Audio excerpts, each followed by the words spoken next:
Now, Labor rammed that social media ban for kids through the Senate before Christmas because, well, they didn't really have much else to speak of in terms of achievements this year.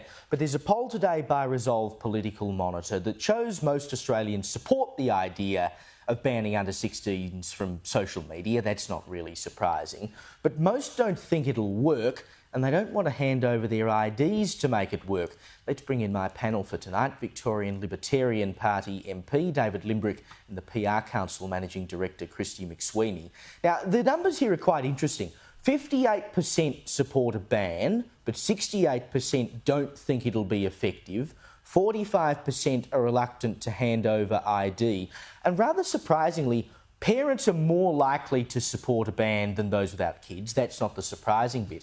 But they're also more likely to think that it'll be ineffective, and they're more reluctant to submit ID than those without kids. So, David, we have here a policy that broadly people like me say is noble, the idea is good, but no one seems to think it's actually going to work. Australians have a good nose for what goes wrong with government IT projects, I think.